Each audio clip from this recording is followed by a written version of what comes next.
Hey guys, so tonight we're going to be talking about the Monroe Doctrine. This is the last video on our Latin American unit, and this is going to show you how the United States finally gets involved in all of these world affairs that are taking place. So first let's look at what Latin America looks like in the 1820s. So here's this map again from our video last night. So by 1820 there are a lot of Latin American countries that have claimed independence from their European countries, from their European mother countries. So there, you can see on the map, all of the blue and green shades are all countries who by the end of the 1820s have claimed their independence from their colonizers, from these European countries. So there's a lot more than just Mexico and Haiti and Venezuela that we had talked about in our video last night, or even Brazil that we talked about during class on Tuesday. So a lot more of these Latin American countries are claiming independence. But Europe is still looking at these countries as possible places for them to reclaim. So European countries who have lost these colonies due to revolutions are hoping that they can reclaim that territory because they were profitable for them. They were able to exploit the natural resources and the people there, and they were profitable for these European countries. So Europe is still looking to Latin America to come back in and reclaim their stake. But America looks at this. America, remember, is the first country to declare independence and claim their independence, Great Britain, and they say, hey, we don't want Europe interfering in our country and what's happening in America. And if they are coming back in and they're colonizing South America again, they might get some ideas about wanting to stake a claim in North America. So we want to protect South America and protect the Western Hemisphere and protect our own interests. So what happens? The Monroe Doctrine is what happens. So President James Monroe in 1823 really takes a stance on this, and he creates what's now known as the Monroe Doctrine. And what that states is that the United States essentially is going to be the watchdog, that's the way to think of it, for the Western Hemisphere. So they say, we want Europe to stay out of the Western Hemisphere, no more interfering in the Western Hemisphere. None of these territories that have claimed independence from you are open for colonization ever again.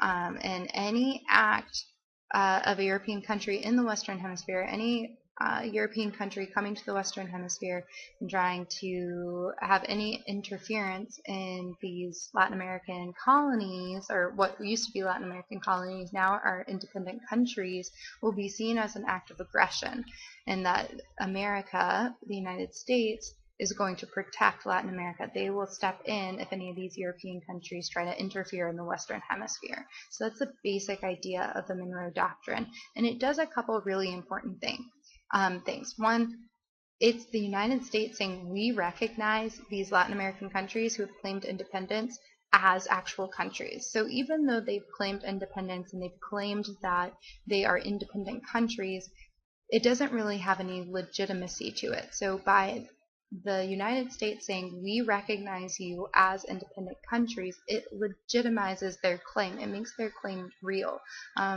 That is true even today. There are a lot of little countries, especially in like Europe and the Middle East, that claim to be countries, but until someone recognizes them as a country, it doesn't really mean anything. So the United States recognizing Latin America is really important. It gives legitimacy to their claim and to the revolutions that they have just had to gain that independence.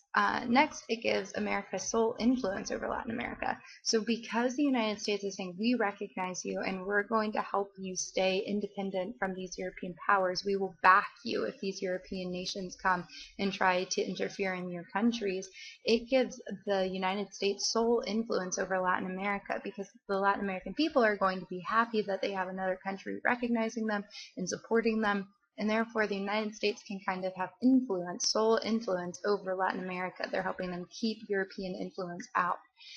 And last, it's really important and significant because up until this point, America has kind of had, the United States has kind of had a period of isolationism almost. They want to stay not as intense as Japan and China. They're not totally cutting themselves off from other countries, but they're not getting involved in foreign affairs. They're not taking a stance on foreign affairs. They're not getting involved in the situations going on with other countries and between other countries.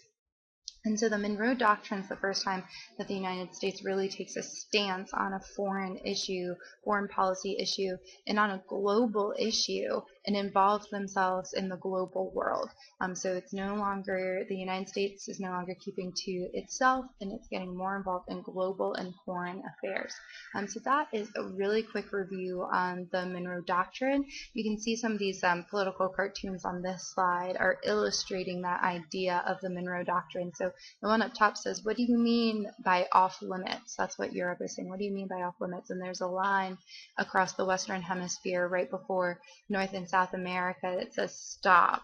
So it's the United States telling Europe, don't come any further. You need to stop. Keep your influence away. And then the next one is Uncle Sam, and he's standing with his legs spread across North and South America, and he has a baseball bat that says the Monroe Doctrine. So the Monroe Doctrine is what he's using to keep these other countries out of North and South America. So those are the political cartoons we have there. Tomorrow in class we will be playing a game, kind of like a game, a simulation, to illustrate the points of the Monroe Doctrine that I hope you all will really enjoy. So we will see you in class tomorrow. Thanks. Bye.